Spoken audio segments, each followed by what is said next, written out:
I'm Inez Stepman. I'm Josh Hammer. I'm Evita Duffy. I'm Jeremy Carl. And this is NatCon Squad, where common good and common sense meet. NatCon Squad is produced by the Edmund Burke Foundation, the home for national conservatism. Subscribe now on Apple Podcasts, Stitcher, Spotify, YouTube, or wherever you get your podcasts. So we have a great show as usual for you today. The four topics we're going to cover.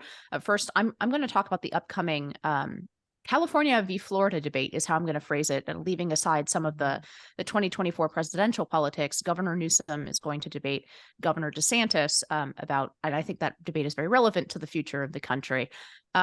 Jeremy is going to talk about how our southern border remains wide open, and it seems the situation is actually deteriorating from a already very low point.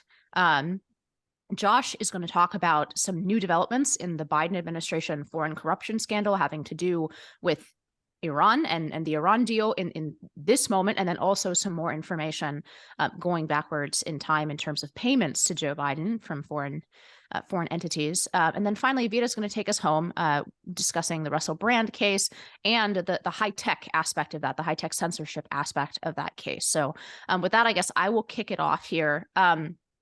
So there was an announcement this week that Governor Newsom from California is going to debate Governor DeSantis from Florida. This is going to happen at the end of November, it looks like. And obviously there are 2024 implications, and maybe I'll leave it to one of my co-panelists here to talk about the 2024 implications of this. Obviously, Gavin Newsom's veto of the trans kids bill in California is also an indication that he might be positioning himself potentially to step in if Joe Biden is unwilling or unable due to age to head the Democratic Party ticket. And then obviously everyone knows, DeSantis has been challenging Trump for the 2024 nomination for the Republican Party. But what I think is really worth considering about this debate is how much more it might track with the experience of what the average American is going to, what life is going to look like for the average American, depending on which political track we go forward in. And that's why I think that comparison between California and Florida, those really do represent the agendas of the left and the right in terms of things that actually impact people's lives, whether that's the cost of living, whether that's disorder and crime, whether that's about rising inequality between, especially, and I can go on quite some length about how it's become completely impossible to be a middle-class family in California. And then, of course, on a lot of the cultural discussions of the day and what type of country we want to be, how we think about ourselves. I think these two states really do represent two opposing paths forward in a way that actually is closer to, regardless of who sort of is the header of each of these two parties, right? Joe Biden has been able to position himself to the average voter as a sort of moderate labor Democrat. That's not how his administration has governed. It's governed very much like California. And similarly, Trump positioned himself as breaking some of the conventions of the Republican Party, but actually his administration governed quite sort of typically Reaganite in a certain sense, the actual output of his administration. And so I think that this debate, regardless of whether it either of these two men ends up being at the top of their party's ticket, actually do represent the future of the two parties, do represent the future of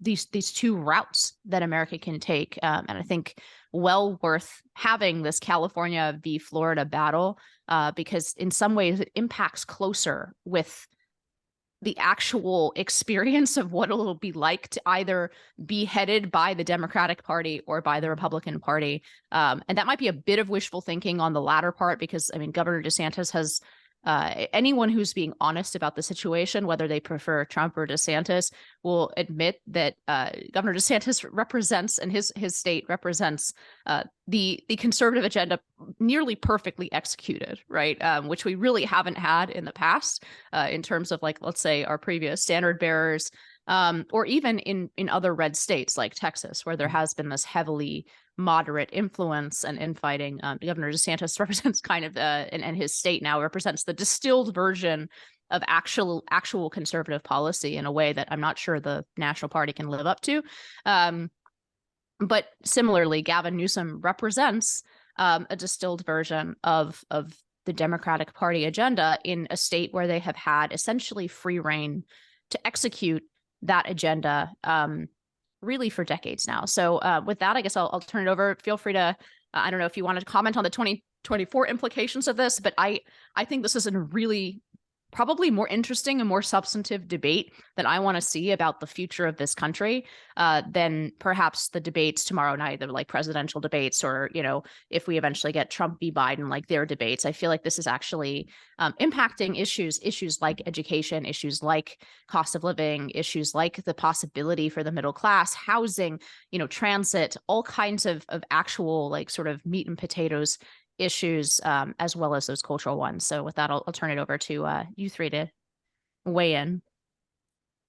Well, I agree that Florida has surpassed Texas as kind of the paradigmatic red state, the model for red state governance, which is why I personally would like to hear Donald Trump and Carrie Lake and others stop bashing it and stop trying to retcon gullible voters' history as to what has actually happened here in Florida over the past few years, a history that I can tell because I lived through it and I moved here because of it. I literally moved here because of the policies that were being put into place over the course of the pandemic, over the course of Ron DeSantis' first gubernatorial term. I mean, anyone who purports to be on the right, who can look at what our legislature and our governor accomplished this most recent legislative term that concluded in May of this year, if you look at that record and you say that this is anything other than dynamic conservatism at work, then I just don't know what planet you purport to be living on or what universe you purport to be living on. I mean, virtually every issue. I mean, I could literally go down the whole bullet point list if you want to, from immigration to education, parents' rights, new college, abortion, and literally everything. I mean, it was a truly transformative session. So, you know, I mean, I am personally certainly looking forward to this debate very much as well. Gavin Newsom also just makes a wonderful foil. I mean, the man is literally kind of straight out of central casting as far as kind of a Marvel superhero movie villain. I mean, he literally kind of reminds me of like Magneto from the X-Men movies in some ways. I mean, this guy just, he is crafted for that villainous role, and he kind of seems to almost relish it in some ways. I mean, to kind of get into the 2024 politics stuff of it, the real question, right, is like, what is Gavin Newsom actually thinking here? I mean, like, is he actually trying to line himself up to leapfrog Kamala Harris and replace Joe Biden if the Democratic ruling class, the David Ignatiuses of the world, actually succeed in trying to force Biden off the ticket, holding aside the possibility, of course, that he is incapacitated or, God forbid, he actually dies, something like that. And I've long been skeptical of that because, again, that would involve, I think, leapfrogging Kamala Harris, who is less popular than venereal disease. I mean, she's catastrophically unpopular, but she is also a woman of color in a party that prioritizes intersectionality and identity politics. And I think the message that would send to their Black voters who are already pretty demoralized and based on the crosstabs in the polling, increasingly looking to vote for the Republican nominee, I'm not sure if they can actually do that. So I think Gavin Newsom would want to be the nominee this cycle, but he probably is just trying to line himself up for 2028. But anyway, it should be a very exciting and I hope substantive debate. And as a Floridian, I look forward to it. As a Floridian, I also know which side has actually won. I mean, California literally ran out of U-Hauls. They literally ran out of U-Hauls last year for people trying to move out of the state. Florida has had by far the highest population growth in the country. This debate has been settled, but it'll be fun to watch them duke it out anyway. Yeah, I would agree with that. I think it is sort of interesting because I do agree with you. Substantively, the debate has been settled. And that's not just because like we happen to be on the right. I mean, as you point out, the U-Haul test is really a good test for this. It will be interesting to see how Newsom defends the California record. And he's been reasonably popular in California, but I think kind of outside the country, or excuse me, outside that state, he's maybe not as well regarded to the extent that he's known. I do think he's trying to position himself for 2024. I think basically his strategy is like, I'm going to completely salute the flag on Biden so that they don't feel that I'm attempting to kind of horn in, even though I think the Biden folks are a little bit concerned. But I do not think, as long as Biden is upright and not under indictment, I do not think he'll make a move. But I think that his play is ultimately to sort of be waiting in the wings under any number of plausible scenarios in which we could see Biden not being in that position. And so I think that's essentially his strategy. I take very well what you're saying, Josh, about the difficulty of leapfrogging. On the other hand, I also take very well what you're saying about the popularity of Harris. And I think that he may feel like, regardless of how much that's embraced by certain minority voters, he may have a real chance if Harris falters. And I suspect that that is his strategy there. But again, the substance of this debate could be really interesting. I agree that the Florida model has been enormously successful, and I think the fact that that's been covered up in our politics to a degree is just a sort of a move to kind of American politics as showmanship rather than having to do anything to do with substance at all. We'll sort of leave it there about what that may say broadly about where America's headed. Yeah, we have only a minute left, but I'll just say that, Josh, I'm very jealous of you living in Florida during COVID. I was in Chicago, which has really embraced the Newsom style politics. I had 3 of my classmates die on the south side of Chicago because of the soft on crime policies. I know people who still live there, most of them Black and Hispanic, ironically, who are really suffering from the way that city is run. And so I'm really interested to see this debate and really to see how they're going to weigh the crime issue, because I think that's something that people from all races, ages, socioeconomic statuses are suffering from. On that note, I'm going to kick it back over to Jeremy to talk about the border. Yeah, well, and as you noted at the outset, Inez, I mean, this is not a new issue, but I think what is different is that we're getting just truly like an utter collapse of anything even resembling rule of law. And again, it had been bad even in the past, but according to at least unofficial sources who are talking to folks, 2 of the last 3 or 4 days, we've had 11,000 border encounters. That's at a pace of 4 million per year. We were already seeing record amounts of illegal immigration under Biden, but this is kind of taking it to a next level. You look down at places like Eagle Pass in Texas. Again, they're sort of almost out of these dystopian right-wing novels and movies that you can see from the 70s onward about what a full-scale invasion of the border would look like. I mean, we're now kind of seeing that in real time, and I think it's interesting, by the way, that although I don't know that it's happened yet, or in fact, I know it hasn't, but I don't know what the exact schedule it is, that Elon Musk is talking about going down to Eagle Pass while Joe Biden is still not doing so.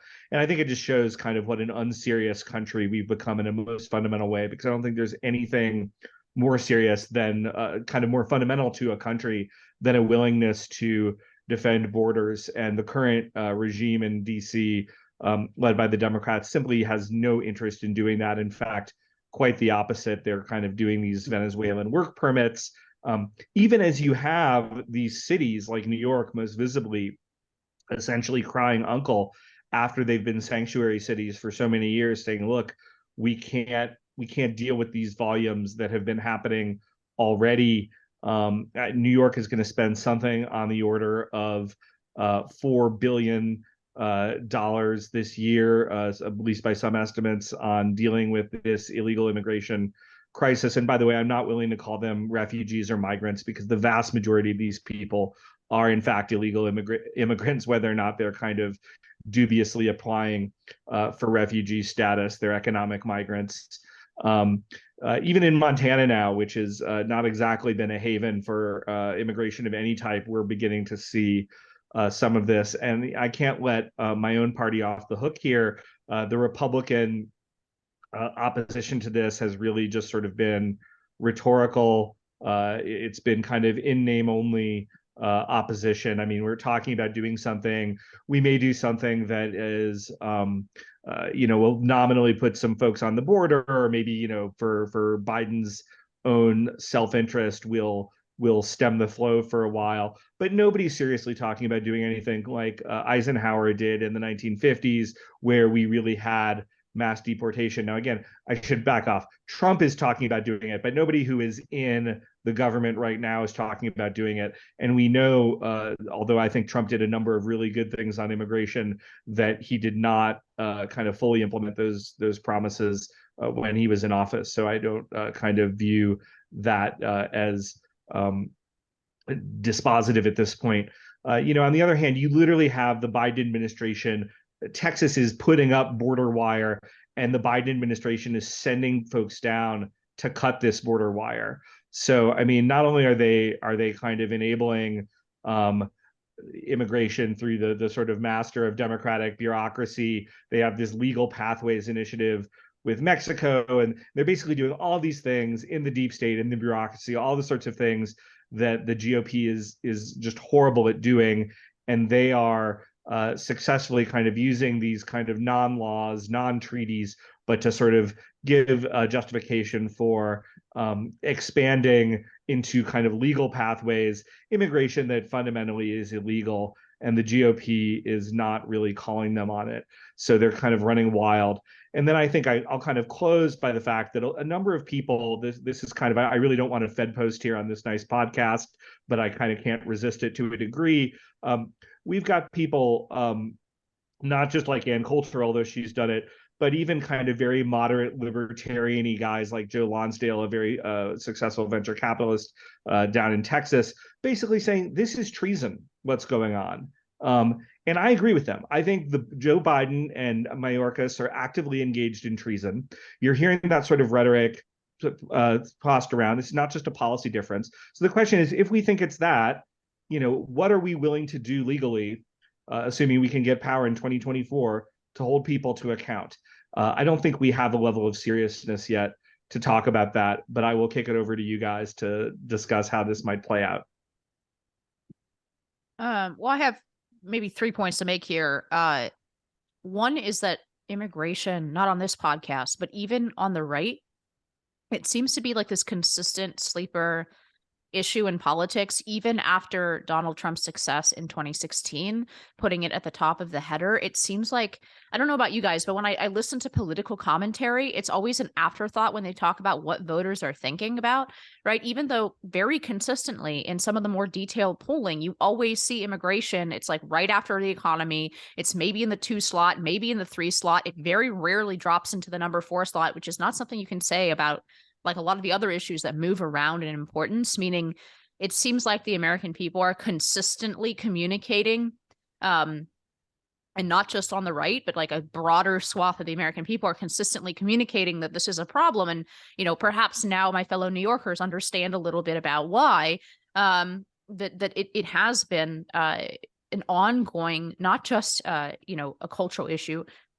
not just a law and order issue. I mean, it's an ongoing, like, massive disaster unfolding, decades in the making, with all of the incentives apparently lined up on the side of creating more chaos and making life more expensive and more difficult for American citizens who are dealing with this problem, right? So I really think, like, underestimating the role it's going to play in our politics is not a smart move. And similarly, in Europe is now going back to 2015, 2017, or it looks like it's headed back in that direction in terms of the volume of migrants coming in to Europe. And I suspect we will also see that show up in the politics of the various nations involved. Look, immigration seems to drive populist politics on the left and the right, because there does, and I'm not being conspiratorial about this, there are very obvious reasons why it's so. But it really seems like neither mainstream party has any interest in actually making it stop, like actually bringing some of this chaos to an end, because it would require some things that, even the Republican Party has no incentive to do, in terms of taking perhaps, heat from the press, or some, sad pictures, or AOC crying in a white suit down at the border. But also because there are very real incentives for the American economy now, and business owners and so on. We have been used to having essentially open borders for, several decades now. Really, I mean, you could argue even since the 80s, functionally. And that is something that the American people have communicated over and over and over again at this point, from the bump for Ross Perot, right, onward, that they are not okay with that situation. And yet there are vanishingly few politicians that seem actually willing to do anything serious about it. I think that there was this misconception in the 2016 election that Trump's, his addressing the border, saying he's going to build a wall, was going to really backfire on him when it came to Hispanics. And then it turned out that that wasn't true at all. And that a lot of the Hispanics who are actually American cities, who live, and the vast majority of them in border states, are really concerned about the border, see how it's hurting their communities and all the reasons that Inez just laid out. And I think that what I'm really interested to see is how that, continues to trend that way in this election cycle. Not just now with Hispanics, right, and the border, and how that's impacting how they're going to vote in this next election cycle, but also with African Americans. Because like I said, I lived in the South Side of Chicago for a long time, 4 years, and all of the migrants are now being housed in a majority Black neighborhood. All of the strain on their community is being done in those neighborhoods. And so to see how they're going to react to Joe Biden in this crisis that he's created is really interesting, because Democrats do believe that they own Black and Hispanics, and this migration issue might be the thing that starts to trend in the other direction. So I'm not sure how much I have to add. I mean, to me, immigration is the most important issue in American politics, because it is the one issue that affects literally everything. It affects the economy. It affects wages for precarious, low-income workers. It affects national security. It affects culture, assimilation. It affects democracy itself. The left loves to talk about democracy. Well, there's nothing actually more anti-democratic than the various initiatives that blue enclaves like New York City, Chicago, and whatnot are doing to try to get illegal aliens added to the franchise, right? So even the very notion of democracy is implicated by this. And ultimately, the question, not to beat a dead horse, but the question is really ultimately one of sovereignty. And that pertains not just to illegal immigration. Obviously, a nation by definition cannot be sovereign with an open border, but it also pertains to the question of lowercase r Republican self-destiny. Who are we as a people? Who do we want to be? I mean, the most fundamental questions in all of politics ultimately boil down to the immigration debate. I just want to add one thing here at the end. There's a lot of talk properly about the actual physical border and the wall, or more accurately, the lack thereof. And that's an important topic. I mean, I've been team build the wall for virtually my entire adult life, but that is necessary but not sufficient to solve the illegal immigration problem specifically. You have to get E-Verify into place. Back in the day, I think there was a large kind of libertarian kind of chamber of commerce, kind of pro-business, quote unquote, wing of the Republican coalition that would oppose E-Verify because they would say it would be onerous on businesses. And usually when this gets brought up legislatively, they will have some sort of exemption in place for businesses with fewer than 15, 20, 25 employees or whatever, as long as they can do XYZ things. I mean, you can hash that out in kind of the actual legislative language. But the arguments against E-Verify are ultimately, I think, very, very silly. And there actually is a new bill that's been proposed by a number of Republican senators, really, really kind of across the whole spectrum, from kind of squishes like Senator Capito of West Virginia to Mitt Romney to kind of MAGA populists like J.D. Vance. I think Tom Cotton signed on to this, if I'm not mistaken. And this bill would both raise the minimum wage slightly, not as far as the Democrats want to go, and then index it to inflation, and then also add E-Verify. It's basically kind of an Orrin Cassie kind of tight labor market kind of combination there. Very creative policy, in my opinion. Probably not going to pass, but in my opinion, it probably should. All right, so I will transition to myself. We will move on to our next topic here. Going to be a bit of a hard transition. So there was a bombshell story that broke earlier this week. I think Semaphore was the outlet that first broke it. And it's really wild stuff. I'm still kind of fully kind of processing some of the details myself. Basically, there was a Persian language website that acquired a lot of emails. The website is called Iran International. It's a Persian language television channel headquartered in London that obtained lots and lots of emails dating back to the Iranian Foreign Ministry, going back to the year 2014. And then this channel, Iran International, shared it with Semaphore.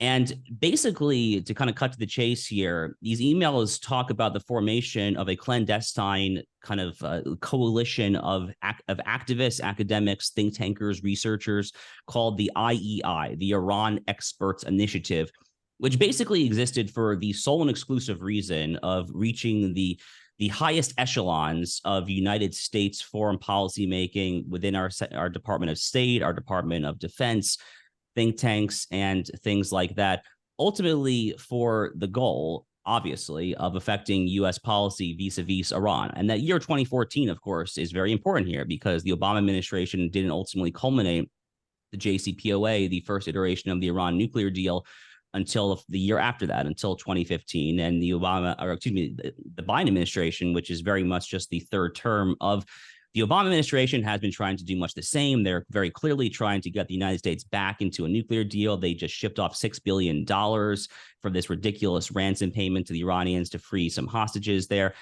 And, one figure who's at the center of this explosive story is Robert Malley. Now, Robert Malley was someone who was very active in the Obama administration. He was one of, if not the single lead negotiator on the Iran nuclear deal. He has been the Biden administration's front person as well. Well, if you believe these emails, and I have no reason to think why you wouldn't believe them, Robert Malley has been directly compromised. There are at least 3 people directly surrounding him who are effectively Iranian foreign ministry assets. And as the case may be, Robert Malley has had his security clearance now suspended for months, going back to earlier this summer. I think they first suspended it in May or June or so. We've never gotten a straight answer from the Biden administration why his security clearance has been revoked. All this is going on, by the way, at the same time that the Biden administration continues, as I just said, with this $6 billion ransom payment to play footsie under the table with Iran while they are very clearly trying to infiltrate our policy. The whole thing is just absolutely bonkers.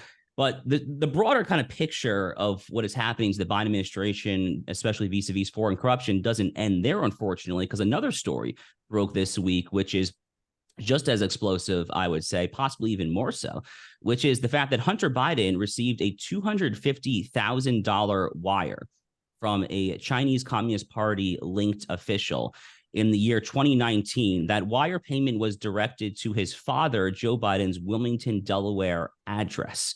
This was at a time that Hunter Biden was, if I'm not mistaken, living in California. He wasn't even actually living in Delaware, although his life is a bit chaotic, to put it mildly. So it's not exactly clear where he was receiving his mail on any given day there. So, I mean, this obviously gets back to the current impeachment hearings, which are set to commence this week with Biden foreign policy corruption. So the picture of that is painted here. And I haven't even gone into Ukraine and Burisma and the alleged $5 million payments to both Hunter and Joe Biden from Mykola Zlochevsky, the founder of Burisma, which Chuck Grassley has alleged he saw in a lightly redacted FBI form earlier this summer. The total picture that is painted here is an administration that is just profoundly corrupted. And to kind of just add the cherry on top, and I'll end on this and then throw it open to the group for comment here. The cherry on top is, it's easy to forget that Joe Biden himself is actually also currently under some sort of federal investigation because of his own classified documents retention scandal going back. That story broke in January of this year. Those Bidens were found at the Penn Global Biden Diplomacy Center, or whatever kind of the blob decides to call that particular institution. They found some documents there. They found some documents in his Wilmington, Delaware home. That group was, or that entity was directly Chinese Communist Party affiliated. And apparently that probe is now looking into kind of Obama era security clearance and sources. So it looks like the Democratic Party's foreign policy apparatus and Democratic Party administrations are just leaking like a sieve and highly infiltrated and corrupted. It's pretty explosive stuff. Kind of just curious for everyone's thoughts on all of these stories really kind of coming together here. Well, I'd say, I think this kind of bleeds in a little bit to me into what we just talked about in immigration, in that you have what I'd almost call sort of a late stage empire state collapse, where the difference between policy disagreement that is honest, even if it can kind of be rancorous, and just outright co-optation by the interests of foreign governments, or certainly not the national interest, that line becomes very blurred, right? And so they can say, well, we're we're just think tankers, right? We're just saying this stuff. And then you look and it's like, oh no, it's actually the Iranian foreign ministry that's surrounding you. And or, you know, well, we're just being paid by this Chinese linked entity that, but it's not really, you know, kind of treason with the Chinese government. Oh no, turn around and look like, you know, Hunter Biden's getting a $250,000 wire. And so, you know, I think it's just, it's part of a broader collapse of a functional state to me, that everybody, we've kind of reached the looting the treasury stage of empire. We've reached the kind of collapse of any sort of serious national interest. And I think, you know, obviously it's just another negative signal, unfortunately. Josh, I'm glad that you brought up this Biden bribery development, because it is, like you said, explosive. Something that you didn't mention that is one of the details in this. We actually know from the Devon Archer testimony that one of the people that did one of the Chinese nationals that did the wire transfer, the second wire transfer, actually had Joe Biden write letters of recommendation for his children's college applications. We know that he's met with Joe Biden for coffee at least once. We know that he's been on speakerphone with Hunter Biden, Jonathan Lee, and Joe Biden, all of them together. So the corruption is deep. And I did a story on it this morning where I just looked at the media coverage this morning. ABC, CNBC, CNN, MSNBC, New York Times, none of them were covering this. It happened yesterday. This should be front page news on all of these publications, and yet they're focusing on Trump, they're focusing on the shutdown, some on marijuana legalization. It's every topic other than the giant Biden bribery explosive topic that they should be covering if they were honest journalists. Yeah, worth re-emphasizing something that I think both Josh and Evita just highlighted, which is this is more recent. Some of this stuff is more recent, right? The Iran stuff is more recent. And I think that's worth emphasizing, because I suspect the next place, and we'll find out, the next place that the media and the Biden administration, but I repeat myself, will go is to say that this is all old and that it has to do with his VP term, right?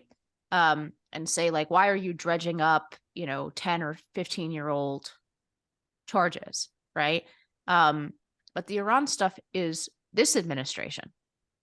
So I think it's worth emphasizing. But the other thing is, I wonder how much this will hurt Biden. I really don't think they can keep it. This is why opening, I guess, hearings in order to do impeachment hearings or whatever is actually, I think, an important move by the Republican Party, because it keeps a spotlight which will otherwise immediately dissipate here, particularly given how the DOJ is, quote unquote, resolving the legal issues of Hunter Biden without ever getting into any of the issues that potentially loop in Joe, right?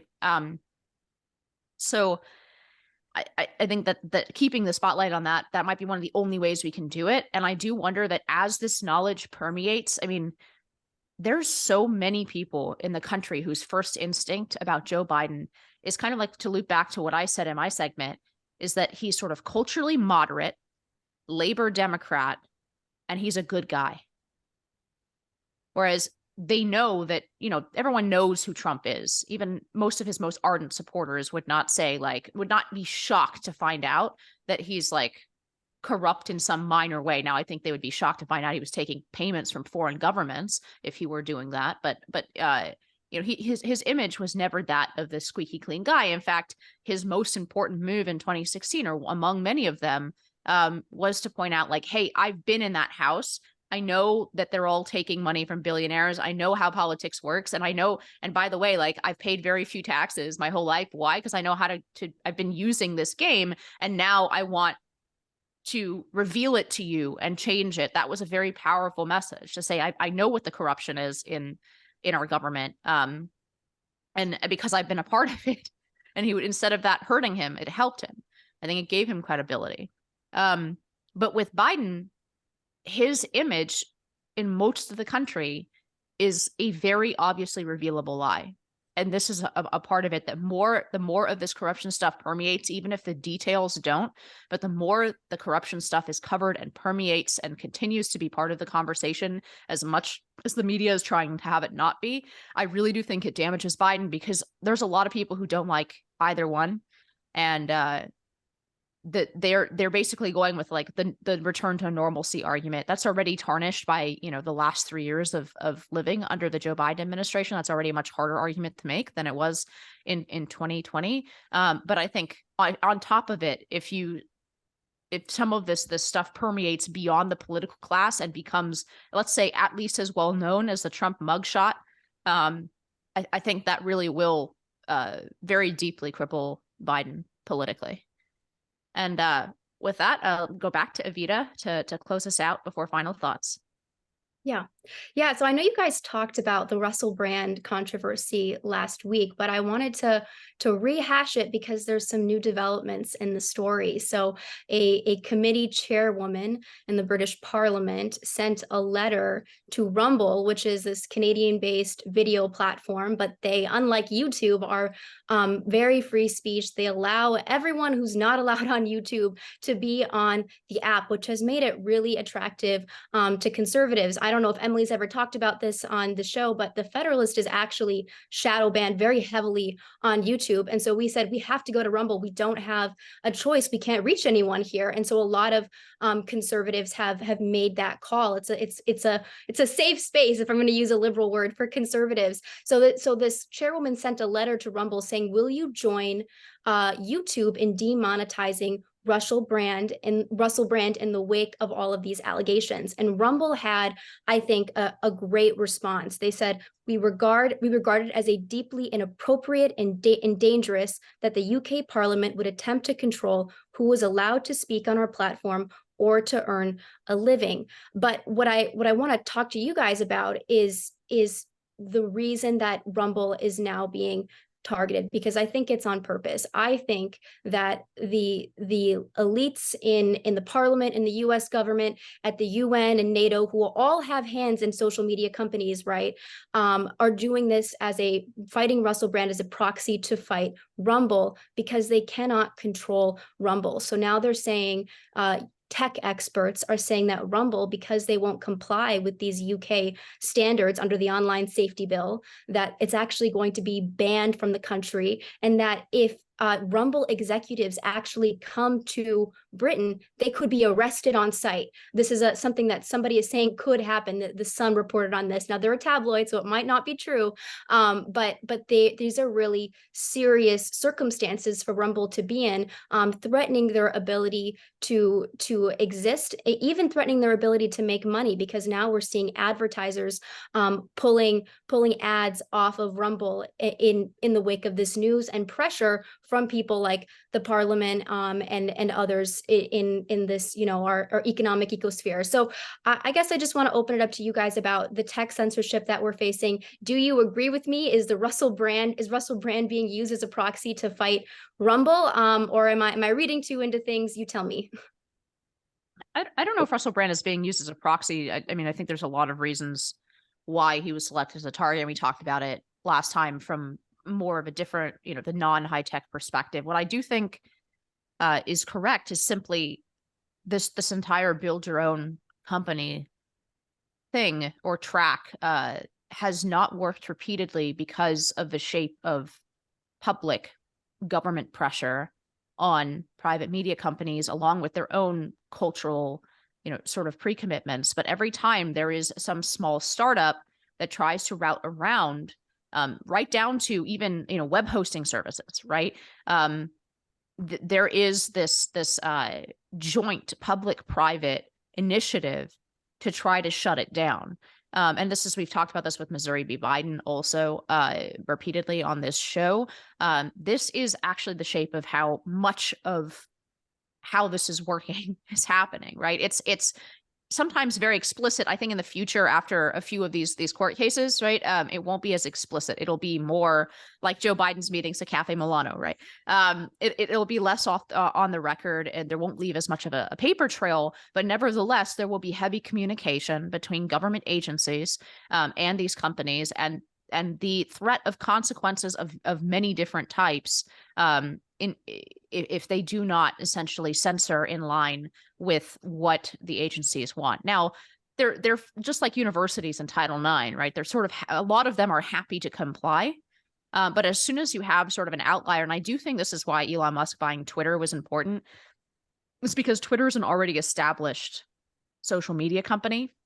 It's a lot harder to kill, although I think they are trying with the we talked about the ADL and a couple weeks ago, and we talked about the advertising problem and the problem with moving to a more subscription model, which correct me if I'm wrong, but I believe Rumble is more of a subscription based model. Maybe I'm wrong about that, but I do think like this is clearly the shape of the main battle in terms of free speech, not just in America, but in the West, is going to be these kinds of requests. And yeah, good on Rumble for putting it into public, because I think there are probably many more of these requests flying back and forth between these companies, not only our own government agencies, but also, government agencies of countries across the West. And we know that these companies are multinational and that these sort of requests overlap and affect our service here in America. So the more of this that we can expose now, I think the better. Again, that Missouri v. Biden case that we've been talking about, I think is hopeful. And Josh, I know you agree with me, and you've spoken about this as well. But it's very hopeful in the sense that if the U.S. Supreme Court starts to develop an actual constitutional theory that can recognize this as for what it is, which is a functional, if not technical, gutting of the First Amendment, I think we'll be in a much better place to fight it and deal with it going forward if our court system can actually recognize the structure of what's going on. Well, Evita, I'm really glad you brought this up. I mean, I think it's a really important issue. I think that absolutely at the end of the day, they're going after Rumble, and even more than X/Twitter. Rumble is really, /our guy / for those of you familiar with that online lingo. I mean, I think Elon is sympathetic. Twitter is obviously significantly, or X, more important social media platform than Rumble. But Elon has so many different things that he's balancing. He has a lot of relationships and dealings with the government. He's not maybe kind of fully ideologically necessarily. Yeah, and they're going after him on all of those relationships to add to this discussion, which I think fits right in, right? Oh, absolutely. And they are, but he's got a lot of different pressures. Whereas Rumble is really, I mean, it's run by people who are very broadly on our side. They're seeing it as a threat. There are people who are kind of moving to that platform. They have had a lot of growth. They are getting escape velocity. And I think that it is a threat, even though it's still a very minor player as compared to the Google YouTubes. But they want to put a stake in the ground to say, to kind of touch back on what Inez said. It's not, you can't just build your own thing. It doesn't work. And if by any chance it starts working a little bit, then we're going to crush it like a bug, so that we make sure that we still have the power. And I hope this whole issue is something that the right focuses on even more, not just with respect to X and /Twitter, but with respect to Rumble and some of these other players that are, I think, important parts of our information ecosystem. So 3 thoughts. One is I strongly agree with Jeremy that this is an obvious targeting of Rumble. It should be viewed very much in line with the opening of recent investigations into Elon Musk's companies, Tesla, for various kind of immigration fraud. I mean, this is explicit targeting of enemies of the regime, and anyone who has not been living under a rock, who has seen what the Biden administration has done to pro-lifers, to the parents back in that infamous October 2021 Merrick Garland memo who were protesting critical race theory at school board meetings. I mean, they've shown time and time again that they are not only willing, but they are eager to wield government power to punish their enemies. And I always return to my quote that I've said probably 100 times on this particular podcast, which is, when will the right wake up to this new reality and realize that we are in a time of friend-enemy politics within the confines of the rule of law? That's an important caveat, obviously. Also, just like another observation here, I mean, how sad that this is what the British government in the year 2023 is doing. I mean, I think the NatCon movement is very Anglophilic. We're named after Edmund Burke. Obviously, we think very highly of the English common law tradition and all that country and its legal traditions and heritage has given America and the broader world.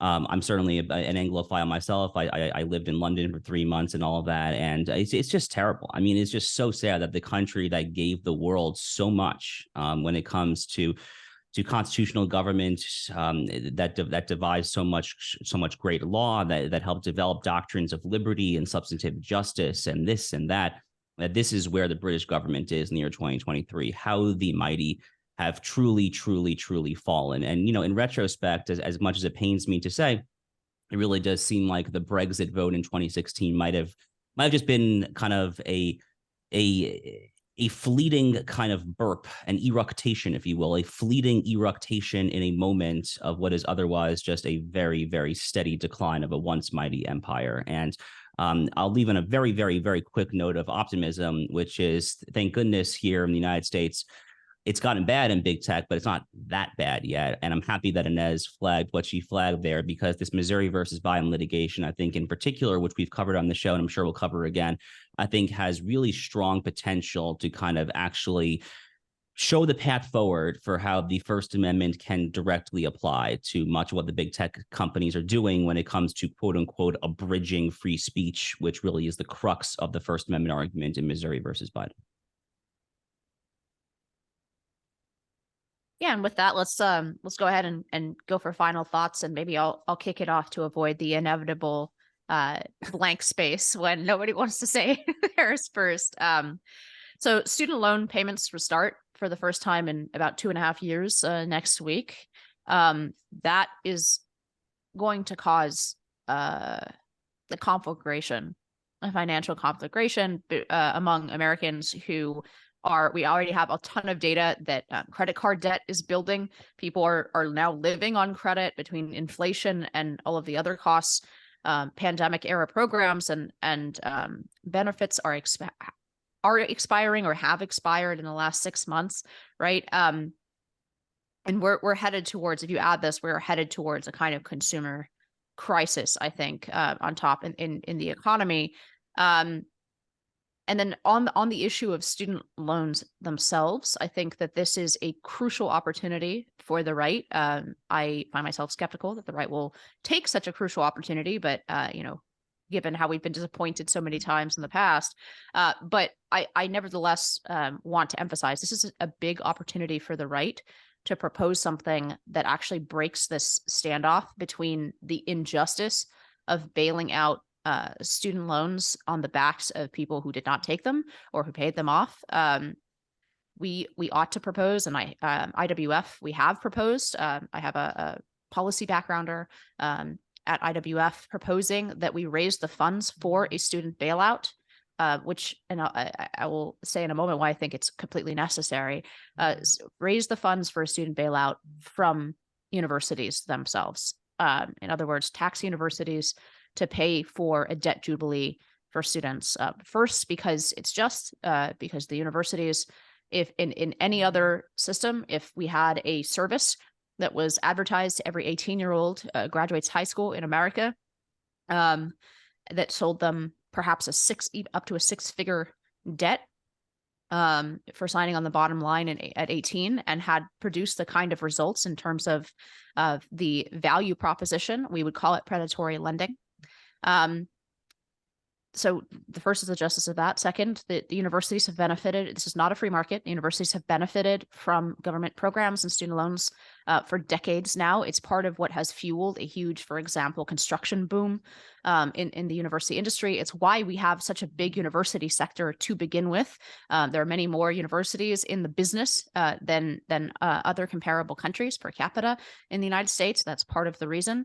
And they have sold a product that is not worth the price tag. And they have been able to do that because of taxpayer largesse for many decades. And finally, because this is unavoidable, before we don't actually know what's going to happen next week when these payments restart.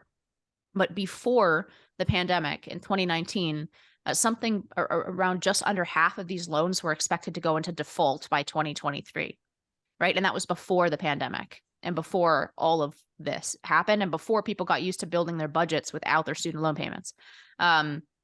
So, and the Department of Education owns 93% of those loans. We own those loans already. There will be a functional bailout, whether we pass one or not. And the question is what the structure of that bailout is going to be, what political party is going to benefit from solving this problem, what the consequences going forward for college costs are going to be. And in my view, the left's bailout plans make all of that worse. They will functionally move us towards paying for university in perpetuity, endlessly more money in university, and then bailing out students on the back end, functionally giving us, nationalized university system just with inflationary costs in a way that the nationalized European nation systems don't come with that additional benefit of inflationary costs. So I think this is again a huge opportunity for the right to stand in, to, as Josh would say, to reward our friends, punish our enemies, and put forward a plan that actually solves a problem, a very serious problem for millions of Americans, without doing it the way that the left wants to do, which is by rewarding their friends and punishing their enemies. And with that, final thoughts, anyone? Yeah, I'll hop in here. So I have two kind of other foreign policy things that I think are worth noting, and they're from a similar-ish region of the world, I guess. So that's how I'll make this connection here. Last week was a very, very interesting week for Middle East followers, especially for those who followed the Abraham Accords and have been curious to see whether the Biden administration will continue the circle of peace that was the Abraham Accords between Israel, the UAE, Bahrain, Morocco, and Sudan. And I say it was interesting because Brett Baer of Fox News flew to Saudi Arabia for this very, very interesting interview with the highly precocious and young Crown Prince of Saudi Arabia, Mohammed bin Salman. His father is technically king. He's really the one who's calling the shots there. And he was very optimistic about the chances of peace in the not so distant future with Israel. He said that they're getting closer every day.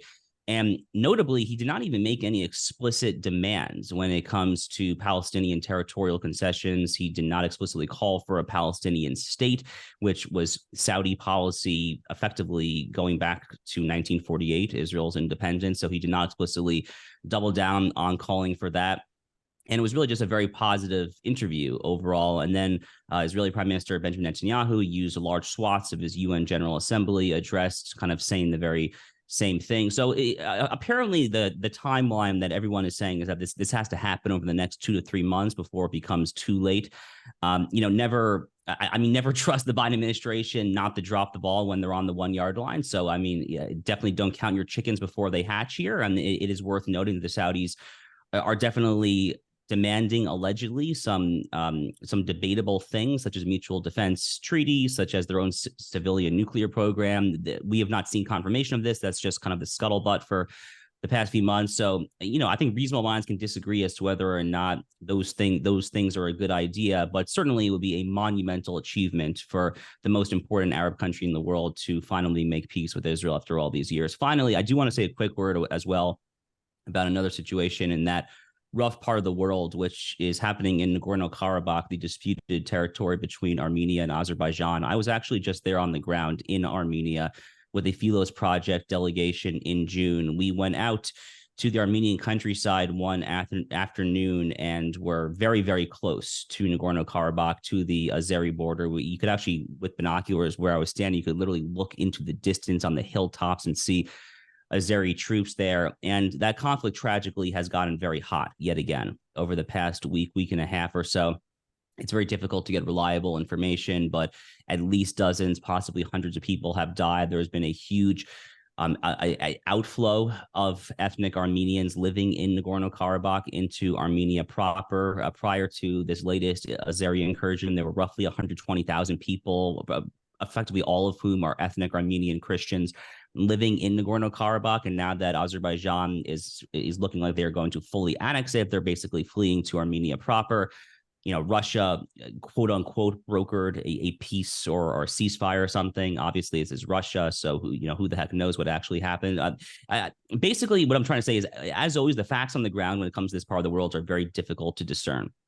But I think it is worth emphasizing that this would be a very good time I think for American Christians and European Christians, really to the extent that European Christians are a viable movement at all, to start sounding the alarm over what is possibly kind of, building up to be all-out ethnic cleansing, if not quasi-genocide, frankly, in Nagorno-Karabakh.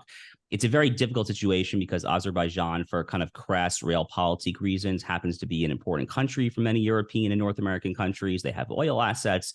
They are viewed as kind of an anti-Iranian deterrent. So it's complicated stuff for sure. But now would be a good time, I think, for American Christians really to start speaking up and trying, if nothing else, to prevent more ethnic cleansing in Nagorno-Karabakh. I'll just have some really brief things, just kind of trying to summarize what I think maybe a common thread running through some of our conversations today, which is I think a lot of people, maybe not on this show, but just in general, maybe in some of our listeners, don't want to deal with the fact that so many things we see in the United States right now are different symptoms of the same underlying late stage regime collapse, late stage legitimacy crisis in this country, that we don't really have. Increasingly, we don't have politics that are functioning as normal politics, where even though you have heated disagreements, there's agreements on kind of the overall legitimacy of the system. You have basic things that are breaking down that should never break down. I haven't received my mail in several days, just like trivial things like that, because the post office simply can't supply it. And, I live in Montana, but I don't live out on a ranch in the middle of nowhere. So we just have basic things that are becoming non-functional in this country. And I think, you look at that, you look at 33 trillion in debt and how much that's grown over just a little bit, and the kind of farcical politics of pretending that we can, borrow a bunch more money from the Chinese to give to the Ukrainians under this type of environment.